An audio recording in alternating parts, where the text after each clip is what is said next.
All right, so I had dinner approximately 3:30, 4 p.m., which means that the last time I ate was approximately 8 hours ago. That's even if it's 12:04 a.m. Yeah, it's 4. Yeah, it's about right. 8 hours, and I have had a bottle. I drink a bottle of wine, um, white wine.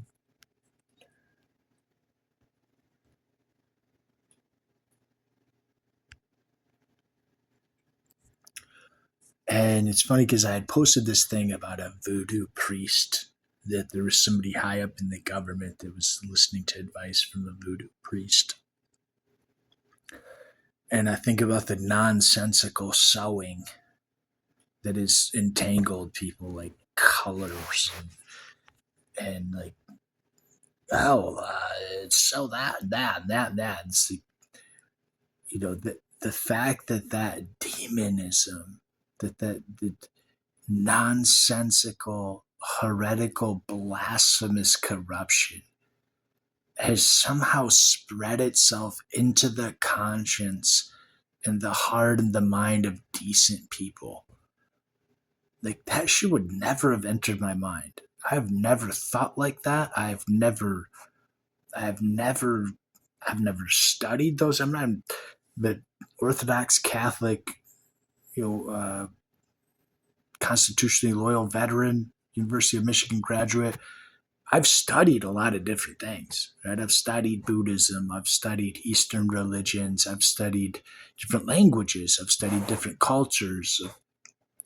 I've never paid any attention to that garbage because I know it can be powerful, but it's satanic, right? Like it's blood sacrifice, human sacrifice, you know, abject Satanism, and sex rituals, that type of shit. No place for that. There's no place for that. I want nothing to do with that nasty ass shit because I have seen how it has corrupted the souls, the relationships, and the consciousness of decent, well deserving people. And yet I feel infected by it. How is that happening? You think of some of the things that have obviously caused a change in consciousness, a change in mentality, the rewiring, shit. There's web page after web page after web page of neurological design, and those types of things.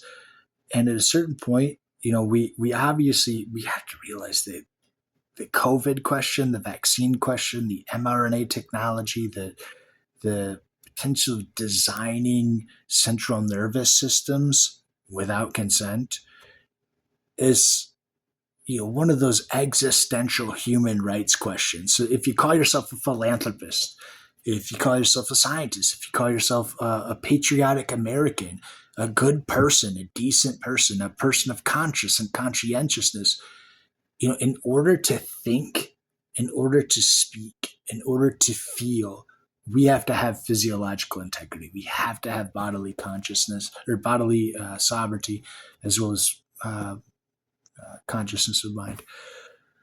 But when you feel your insides being twisted, being painted, and the mind gut connection. When I was going to school at the University of Michigan, I have a degree in biology from the University of Michigan, and I was going to school from 2012 to 2014, and one of the blossoming fields of study was the mind gut connection. And basically, scientists were discovering that the gut biome was like the second brain, that there are billions or trillions of bacteria that live within the gut biome. And those help to link our system of communication, similar, I think, to the fungal mycelium, But obviously, there are differences. It has to do with the gases that are released from the gut biome, the gases, the changes in the endocrine system, the changes in the lymphatic system. But the gut and the brain help the heart and the mind and the proverbial instincts to communicate. And so, if your physiology, if your mind, if your central nervous system is constantly being reset and redesigned, how are you supposed to have any continuity of life? How are you supposed to make good decisions? How are you supposed to be a healthy person? And so, what I feel is like we're at that point in history where some people did some really bad experimental shit, and they're trying to bury some of us that called attention to it, and they're reaping havoc on our minds and our bodies and our relationships because they don't want to be in trouble for human rights atrocities. And they have been, and I know that there are people that they realize the errors, but then there are those that they just don't give a shit. They're trying to overpower. They're trying to do shit right in your face. They're trying to do all this types of vile, just vile, unspeakable things that, threatening families, threatening children. And if you believe in God, and this isn't a question of Judaism, Christianity, Islam. They're trying to make it. They're trying to make us fight. But in reality, it isn't a question of religious doctrinal differences. It's a human dignity question. It's a human rights question. It's a constitutional rights question. And, resoundingly, the Supreme Court, the legislative entities, the executive, they've all answered in the affirmative of physiological integrity, freedom of speech, freedom of expression, the right to think and to feel for yourself, the empowerment of your instincts, the height of your potential. And so it's a question that has been answered. But there's a failure to actually protect those things. It's like, yeah, of course. Yeah, of course. Why would you call attention to that? Because it's quite obvious. COVID, the vaccines, some of the other biochemical agents that have altered consciousness, that have altered instincts, that have altered physiology, depth and wisdom, it is obvious, man. And so whether or not, something could happen to me, I almost expect that it does. But that won't change that in the end, history is going to know the truth because God exists. And whether you're Jewish, whether you're Islamic, whether you're Christian, whether you're Catholic, Christian and Catholic aren't that different, but obviously the Protestant, Catholic, Orthodox, that isn't going to be as important as how you treated people.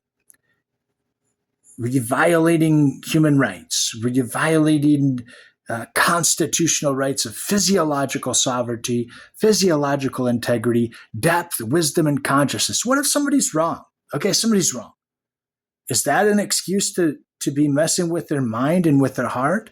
What if God knows that they're wrong, but he's trying to bring them along a path of redemption? Okay, they were wrong, but does that give you the right to cross into the sacred parts of the mind? We all know what we're talking about. Does that give you the right to do that? Because throughout the gospel, throughout the Bible, throughout history, the resounding answer is nobody has that right. Nothing has that right.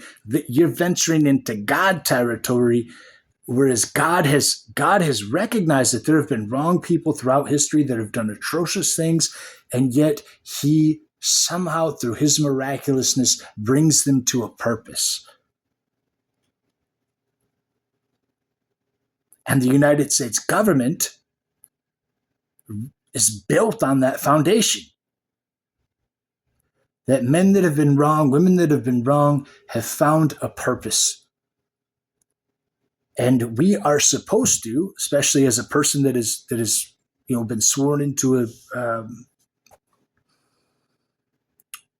I've taken the oath of a clearance and the oath of the military to support and defend constitutional rights. And what are constitutional rights? It isn't just a word.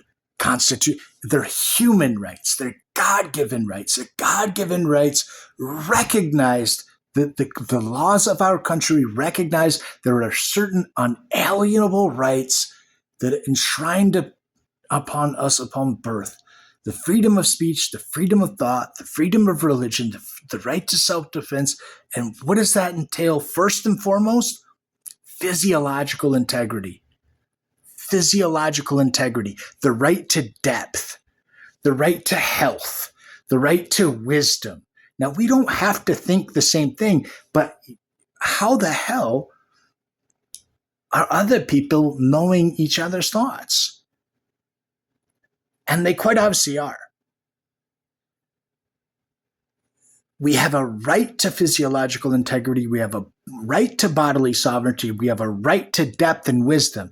And the fact that the government and powerful entities have forced people to feel the debaucherous skis